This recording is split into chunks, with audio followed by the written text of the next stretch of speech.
Racikan Berita. Malam ini kita mengadakan tasyakuran ulang tahun yang ketiga dari Koalisi Aksi Menyelamatkan Indonesia. Saya akan membacakan puisi yang dikarang oleh Khalil Gibran, seorang pujangga besar di akhir abad ke-19 dan awal abad ke-20. Dan puisi ini mirip dengan keadaan Indonesia saat ini, di mana para pemimpin dan pejabatnya lebih berkhidmat atau lebih tepat mengabdi kepada korporasi ketimbang kepada rakyat.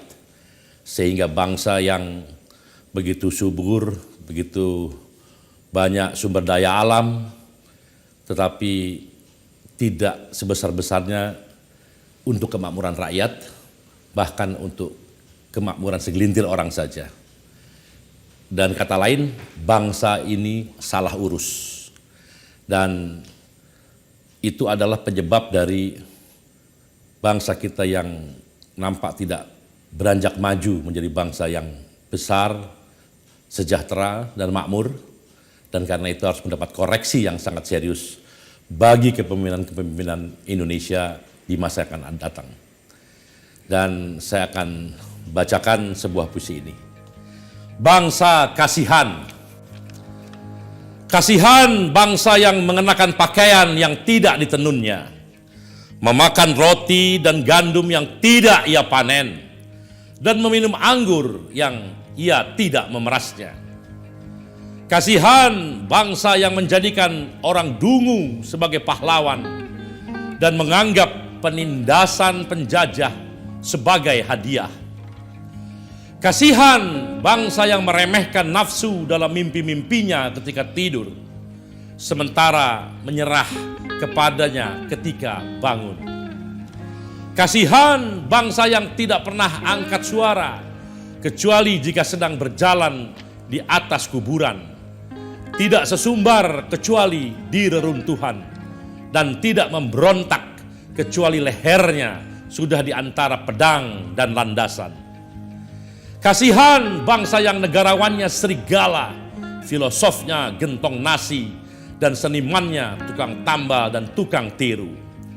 Kasihan bangsa yang menyambut penguasa barunya dengan trompet kehormatan, namun melepasnya dengan cacian, hanya untuk menyambut penguasa baru lain dengan trompet lagi. Kasihan bangsa yang orang sucinya dungu, menghitung tahun-tahun berlalu, dan orang kuatnya masih dalam gendongan. Kasihan bangsa yang terpecah dan masing-masing pecahan menganggap dirinya sebagai bangsa.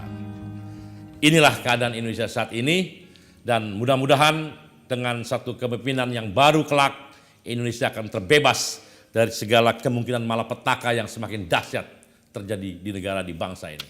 Selamat berjuang, merdeka! Bismillahirrahmanirrahim. Assalamualaikum warahmatullahi wabarakatuh. Salam sejahtera untuk kita semua.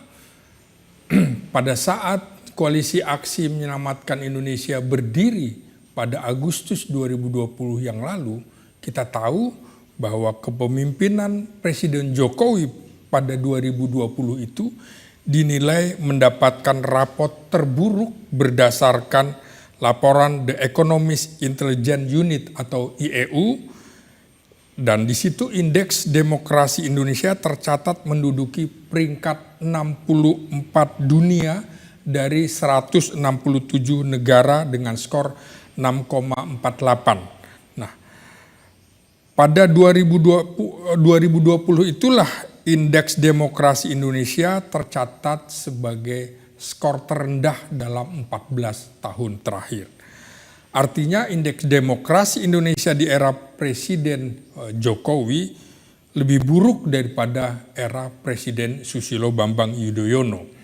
Kita tahu biasanya pemimpin dengan background militer cenderung lebih otoriter dibanding dengan pemimpin dengan background sipil, dan ternyata era Jokowi justru dinilai jauh lebih otoriter dibandingkan dengan era SBY. IEU mengklasifikasikan negara ke dalam 4 kategori rejim. Pertama, demokrasi penuh. Kedua, demokrasi yang belum sempurna atau demokrasi yang cacat. ketiga rejim hibrida, dan keempat rejim otoriter. Nah, kita ditempatkan oleh IEU itu sebagai negara dengan demokrasi yang cacat. Sekali lagi, pada masa Presiden Jokowi, demokrasi Indonesia dianggap demokrasi yang cacat. Mengapa? Karena demokrasinya tidak mulus pada aspek proses pemilu dan pluralisme, kemudian fungsi dan kinerja pemerintahan, partisipasi politik, budaya politik, serta kebebasan sipil yang dinilai di bawah standar. Nah, karena itu kehadiran koalisi aksi menyelamatkan Indonesia ini menjadi semacam hadiah demokrasi bagi Indonesia untuk memperbaiki supaya demokrasi Indonesia ini bukan lagi menjadi demokrasi yang cacat. Nah, dibutuhkan figur orang-orang yang berani menyampaikan kritik terhadap pemerintah, terutama dari orang-orang yang pernah duduk dalam kepemimpinan atau dalam pemerintahan sebagai tokoh-tokoh nasional. Kebetulan ada Jenderal Gatot Nurmantio di kami, begitu juga Prof. Din Samsudin, lalu juga ada Bahtiar Kamsah, mantan Menteri Sosial, serta aktivis-aktivis yang memang akarnya dari mahasiswa begitu berani, seperti Dr. Sahganda Nenggolan, Dr. Jumhur Hidayat, Dr. Anton Permana, yang ketiganya juga kebetulan menghadapi masalah hukum pada saat pemilu 2019 lalu. Dan kali ini Koalisi Aksi Menyelamatkan Indonesia juga ada tokoh yang kontroversial, Rocky Gerung, sedang menghadapi proses hukum. Jadi tentu seperti saya bilang, mengapa kita perlu oposisi? Mari kita lihat dalam pemerintahan Jokowi yang jilid kedua, kita tahu pada awal pembentukan kabinet, publik terkejut ketika kemudian Partai Gerindra yang merupakan lawan ditarik dalam pemerintahan, dan ini menunjukkan bahwa ada pandangan politik yang kontradiktif dari Presiden Jokowi, seolah-olah demokrasi di Indonesia itu mengharamkan pelembagaan oposisi. Padahal oposisi itu adalah sesuatu keniscayaan. Oposisi kembali tereduksi ketika hanya menyisakan Partai Demokrat, Partai Keadilan Sejahtera, dan juga Partai Amanat Nasional. Dan kita tahu akhirnya juga Partai Amanat Nasional masuk ke dalam pemerintahan Jokowi, sehingga hanya menyisakan Partai Demokrat dan PKS sebagai oposisi. Kita tahu bahwa reduksi terhadap oposisi ini bukan hanya terjadi pada era demokrasi atau era demokrasi terpimpin Presiden Soekarno, tapi juga terjadi pada era Orde Baru Presiden Soeharto. Lalu bagaimana reduksi yang dilakukan oleh kepemimpinan nasional itu? Kita tahu demokrasi terpimpin Soekarno dan Orde Baru Soeharto itu mereduksi oposisi dengan cara melakukan tendensi spesifik mengarah kepada koersi dan intervensi langsung terhadap berbagai pihak, sehingga kekuatan oposisi semakin terfragmentasi dalam berbagai unit terkecil yang tidak memiliki daya tekan terhadap pemerintah. Bagaimana bedanya dengan era Presiden Jokowi? Kita tahu reduksi oposisi era Jokowi ditampilkan dalam pola kooptasi. Jadi dilakukan kooptasi dengan menempatkan mantan lawan politiknya dalam kabinet sebagai implikasi transaksi non pragmatik gitu. Jadi setelah itu barulah dilakukan intervensi secara sembunyi-sembunyi agar tidak terlihat cawe-cawe terhadap partai politik. Padahal pelembagaan oposisi merupakan ruh demokrasi dan mestinya partai politik yang kalah dalam pemilu harus mempunyai resistensi dalam menghadapi kekuatan kooptasi penguasa. Mereka harus menjaga jarak, seperti juga media massa dan kaum akademisi menjaga jarak dengan kekuasaan, karena mereka bagian dari kontrol sosial. Mereka menjadi anjing penjaga demokrasi atau watchdog. Nah, partai oposisi yang mendapatkan suaka dari penguasa biasanya akan menjadi partai yang kehilangan kebebasan. Mereka seperti menggunakan topeng kekuasaan yang dikendaki oleh pemerintah, seperti badut-badut penghibur saja. Disinilah koalisi aksi menyelamatkan Indonesia perlu memainkan peran sebagai lakon oposisi. Oposisi tentu menjadi salah satu sarana bagi masyarakat dalam membangun konstruksi dasar demokrasi, dan dalam realitas politik pengakuan pelaksanaan demokrasi di suatu negara tidak akan banyak berarti jika pemerintah yang ada berjalan tanpa pengeimbang atau tanpa kontrol yang efektif dari kalangan oposisi. Pemerintah seperti itu sesungguhnya lebih dekat dengan oligarki atau otoriter ketimbang pemerintahan yang demokratis. Kita tahu bagaimana cara membangun demokrasi politik agar kuat, maka dibutuhkan capaian yang dapat diukur dari beberapa indikator, kebebasan sipil, kemudian hak-hak politik, dan juga lembaga-lembaga demokrasi. Nah, koalisi aksi menyelamatkan Indonesia ini yang berisi para intelektual dan tokoh nasional seharusnya kemudian bisa mengawal 5 aspek agar indeks demokrasi di Indonesia tidak semakin turun. Kita tahu pertama harus menjaga rasa aman dan nyaman di lingkungan masyarakat untuk mempunyai kebebasan berkumpul, berserikat, dan juga berkeyakinan. Kedua, masih banyaknya demonstrasi, namun pemogokan yang dilakukan masih juga dihadapi dengan kekerasan. Yang ketiga, rendahnya peran partai politik, dan keempat, rendahnya peradilan dalam pengertian masih terjadi yang disebut politisasi hukum. Dan kelima, banyak kritik dan ketidakpercayaan masyarakat terhadap lembaga-lembaga demokrasi yang membuat masyarakat menjadi apatis dan masa bodoh terhadap kebijakan yang ditetapkan. Saya kira itu. Selamat ulang tahun ketiga bagi Koalisi Aksi Menyelamatkan Indonesia.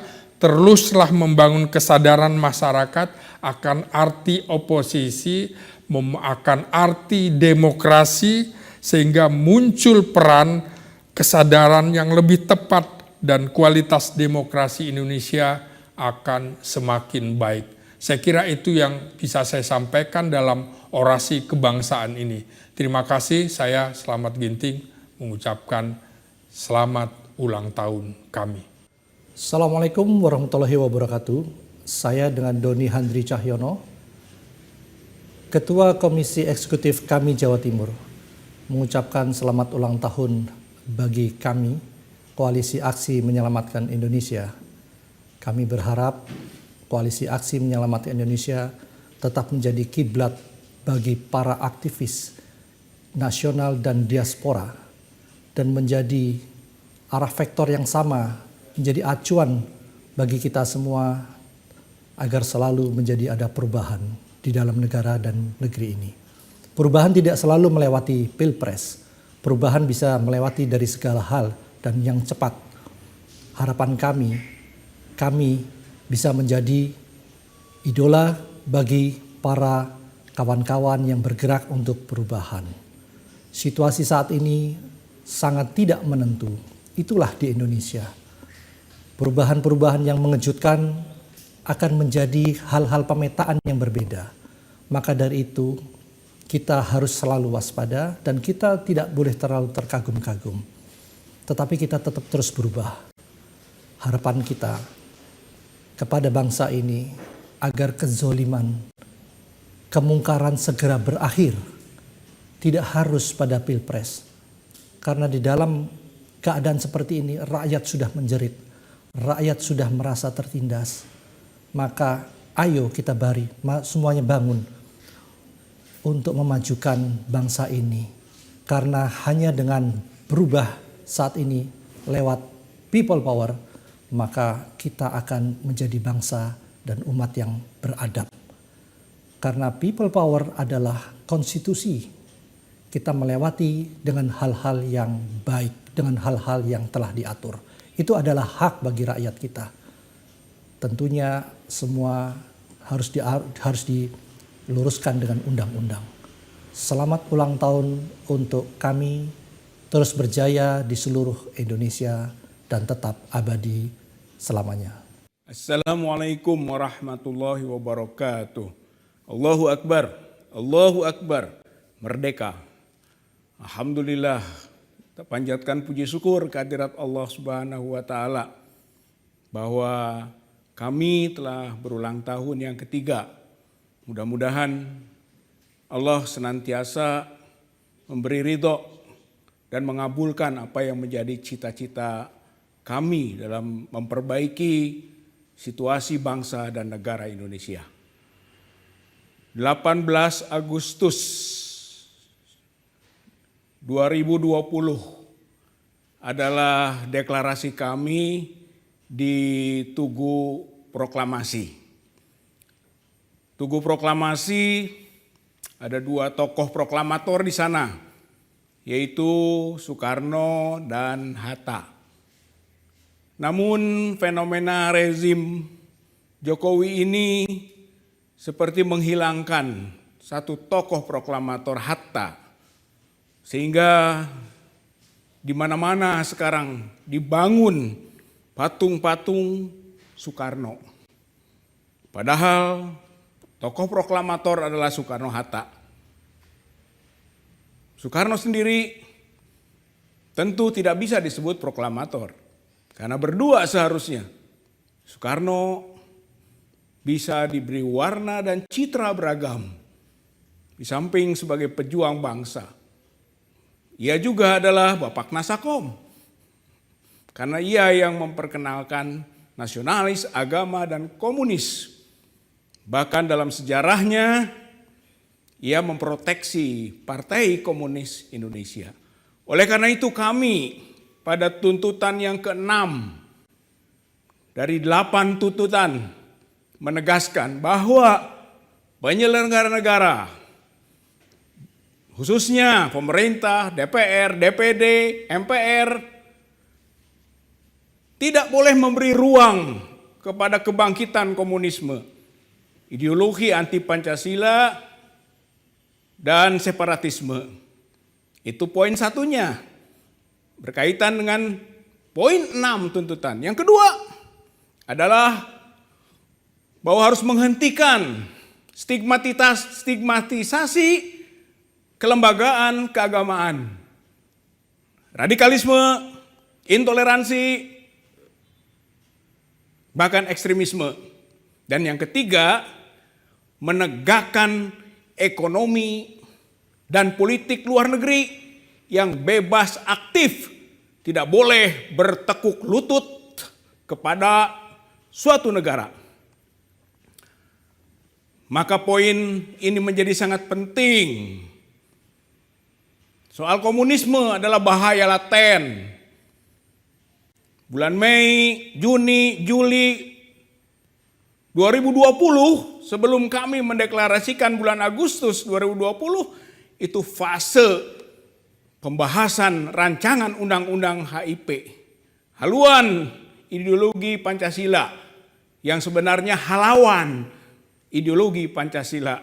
Pancasila diganggu, digerus oleh paham yang sangat berbau komunisme melalui proses legalisasi itu. Ada Trisila, ada Ekasila, gotong royong. Dan gotong royong ini menjadi ideologi yang dulu waktu sidang konstituante di Bandung 1956 itu didukung sebagai ideologi oleh PKI. Insinyur Sakirman mewakili PKI menegaskan persetujuan serta perjuangannya agar ideologi itu satu sila saja, gotong royong. Tapi alhamdulillah RUU HIP gagal oleh perjuangan umat Islam antara lain. Tapi sekarang ini muncul lagi karena itu menjadi warna dari rezim Jokowi. Ada Kepres 17 tahun 2022 pembentukan tim penyelesaian non-yudisial pelanggaran HAM berat masa lalu.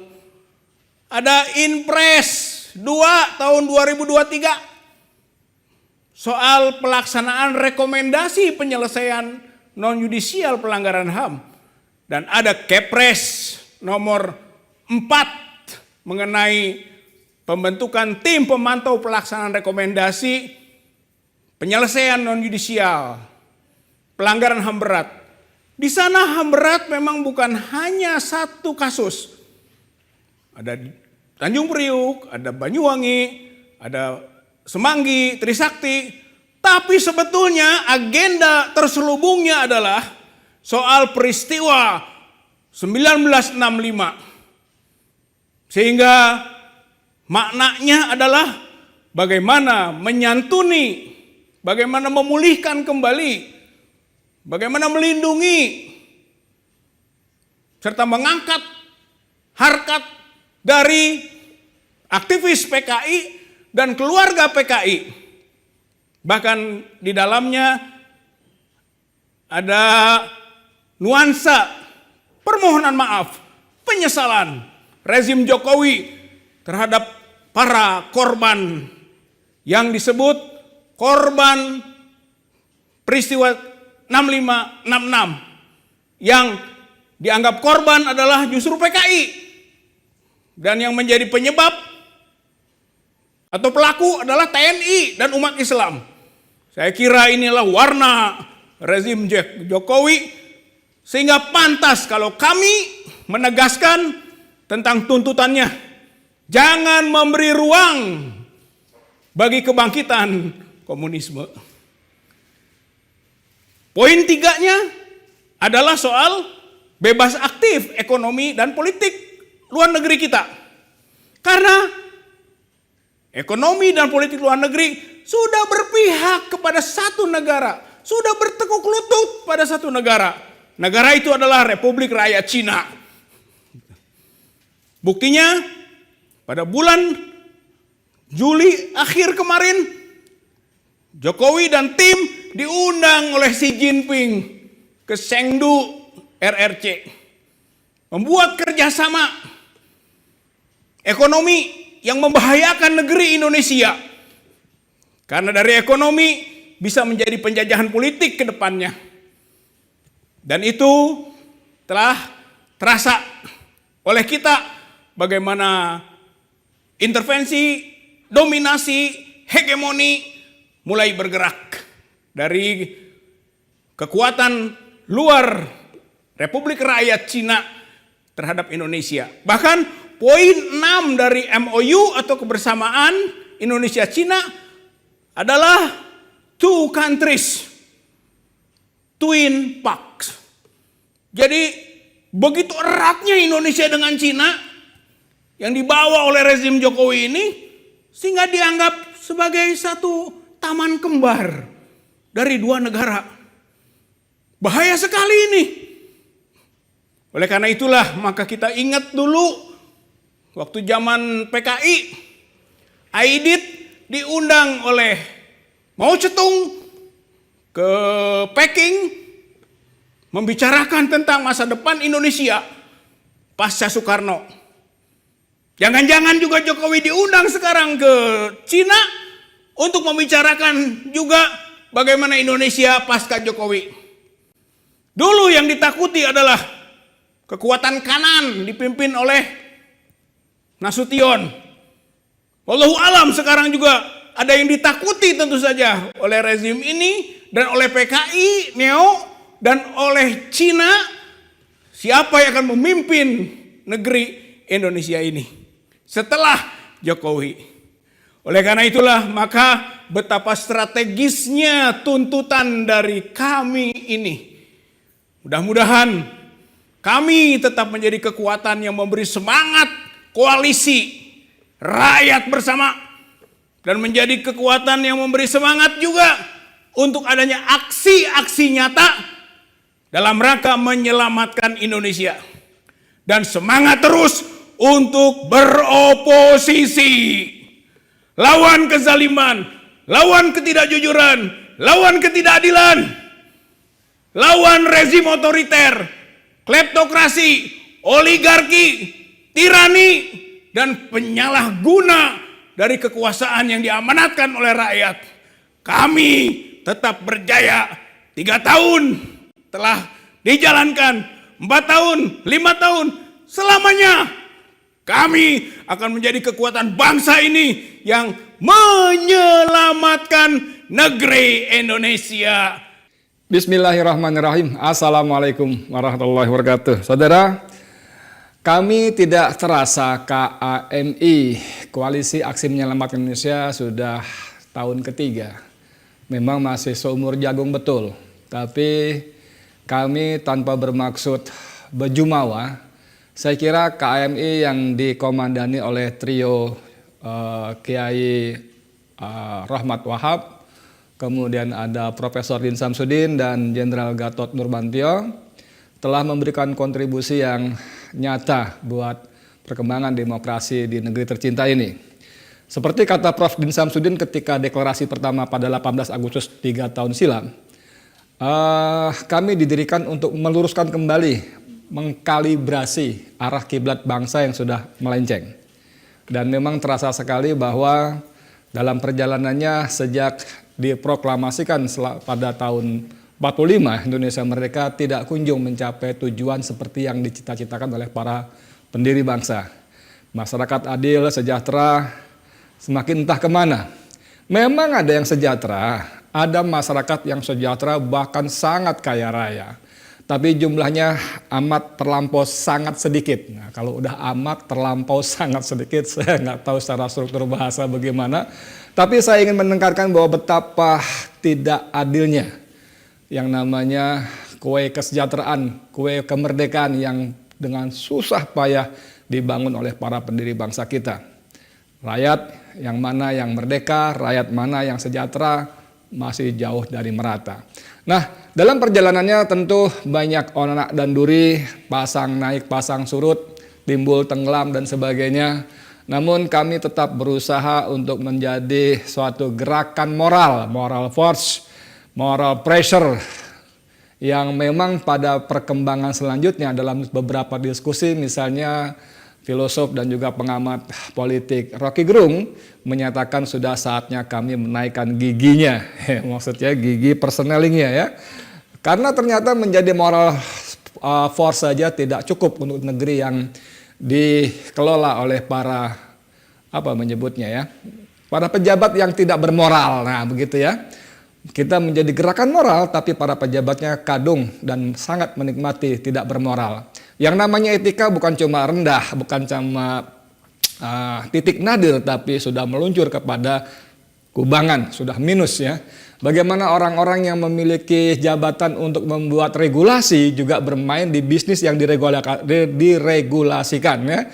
Orang-orang yang punya bisnis tambang, orang-orang yang punya bisnis mobil, kendaraan listrik dan sebagainya, membuat peraturan, ketentuan, perundangan yang terkait dengan bisnisnya dan tentu saja akan sangat penuh dengan konflik of interest.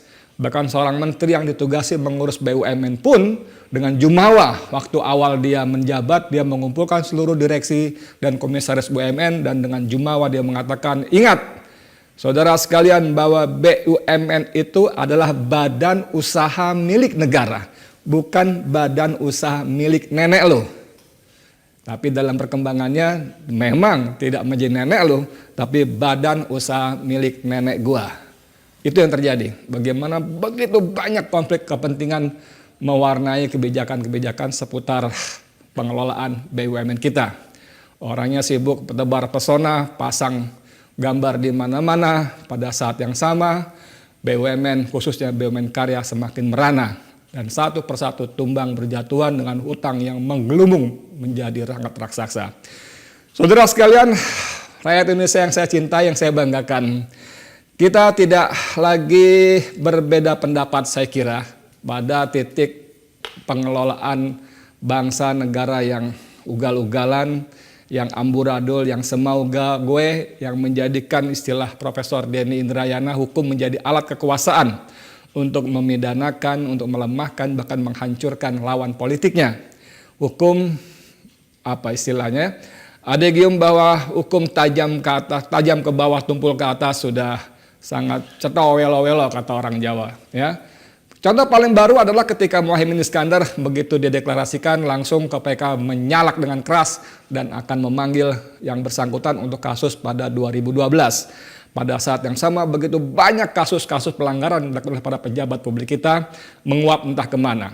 Salah satunya fenomenal adalah ketika teman kita Ubedillah Badrun, dosen muda yang brilian, yang cerdas, yang berani dan punya integritas bagus, itu melaporkan anak-anak Presiden Joko Widodo, Gibran Kaisang lebih dari setahun yang lalu tentang dugaan KKN, gratifikasi, dan tindak pidana pencucian uang. Sampai hari ini tak terdengar kabar sama sekali. Bahkan dalam sebuah pemberitaan KPK mengatakan bahwa kasus itu sudah diarsipkan.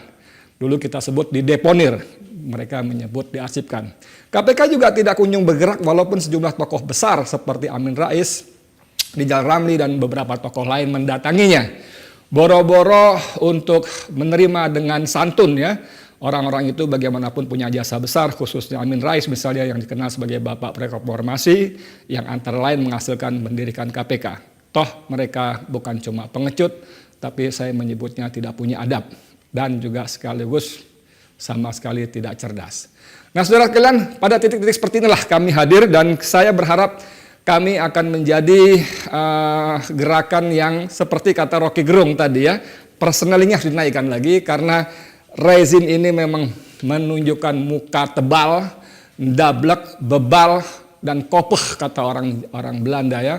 Apa kopoh itu tidak mempan nasihat dan sebagainya, semaunya sendiri.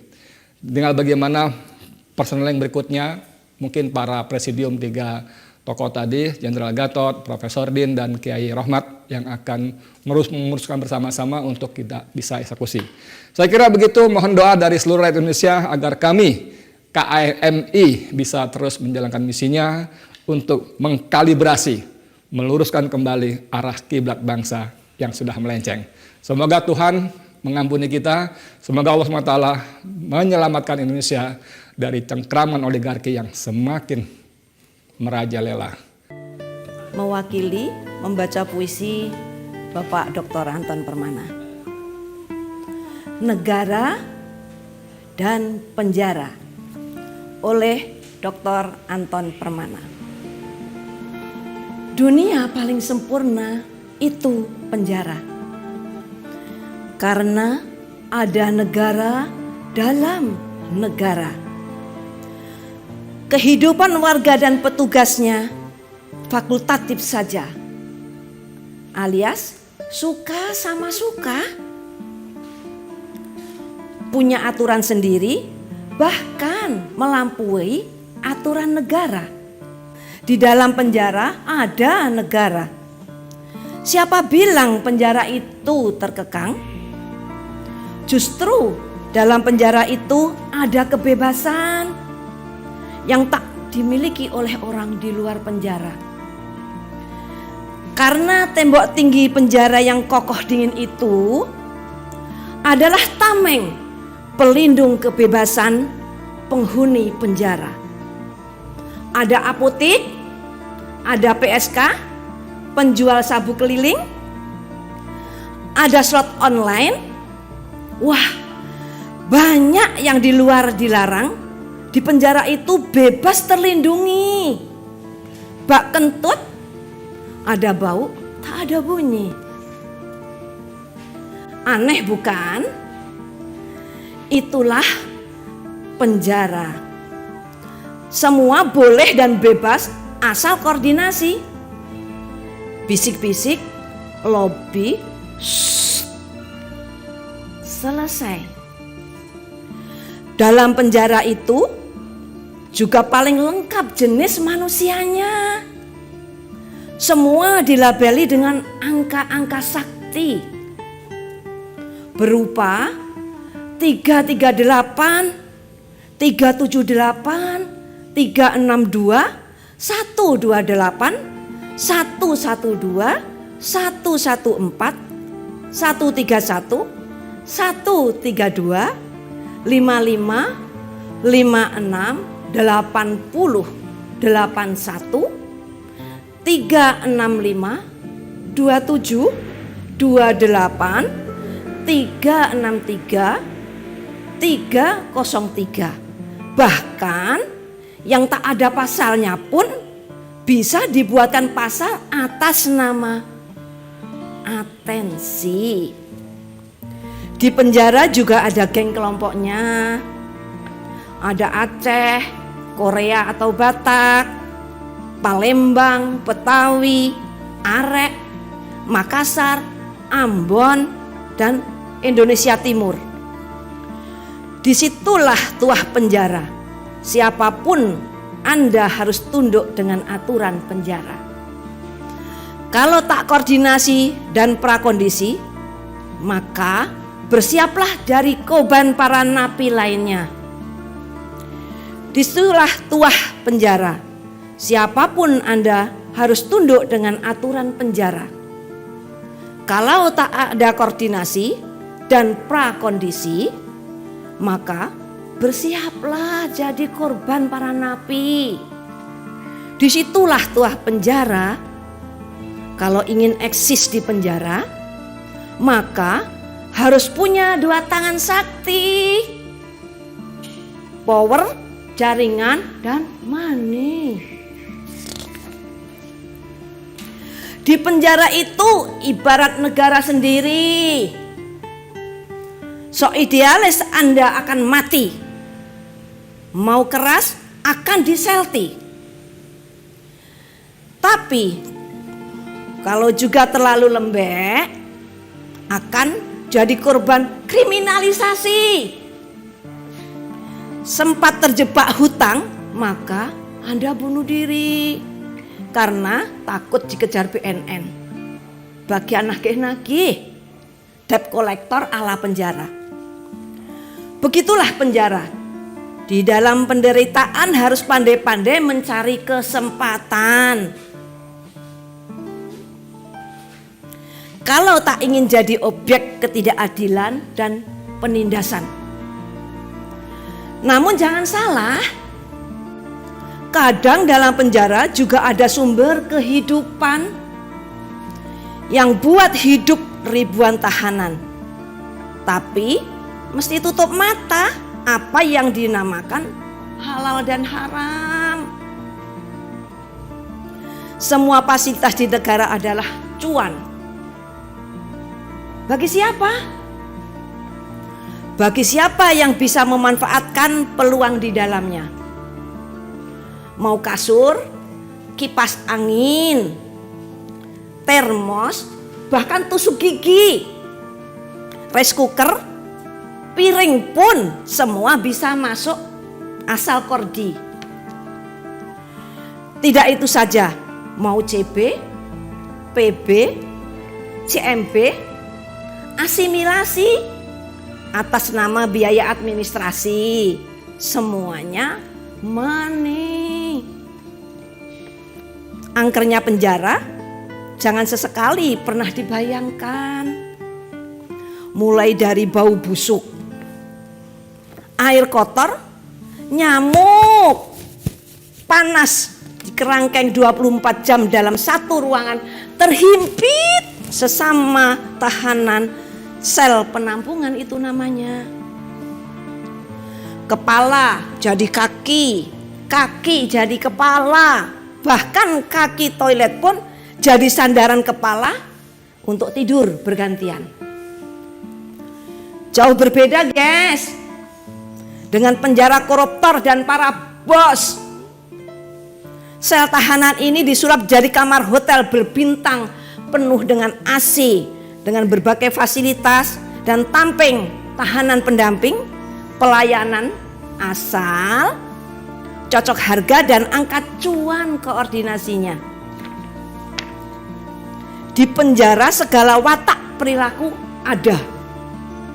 Bahkan berbagai pemain watak di mana-mana. Ada yang Belgi, belagak gila, belagak miskin, dan pura-pura sakit padahal alasan menghidup udara luar, walau hanya sejenak. Jangan pernah seriusi cerita manusia dalam penjara, karena lebih banyak dusta dan angin surganya. Cerita bui cukup sampai batas jeruji. Di penjara berbagai wajah tipu juga ada, yang kadang tak sesuai antara tampilan dan kejahatannya.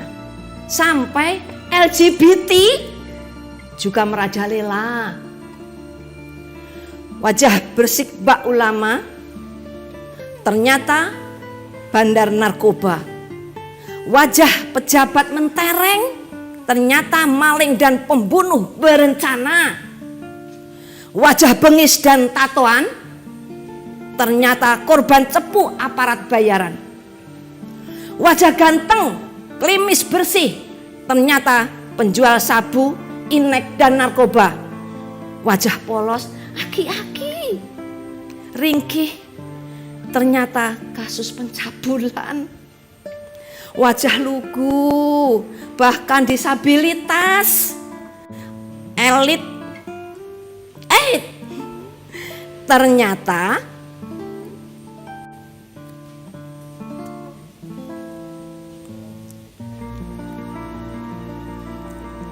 wajah lugu, bahkan disabilitas, ternyata kaki bandar narkoba lintas negara. Narkoba 80% di penjara itulah penjual bandar, cepu, dan pengguna narkoba. Gila! Belum lagi wajah para napi teroris dan korban perkara politik penguasa yang dijustifikasi musuh negara. Penjara itu hanya untuk orang terpilih dan tertentu. Kalau tak kuat, jangan pernah berpikir untuk masuk ke sana, apapun alasannya. Menjauhlah.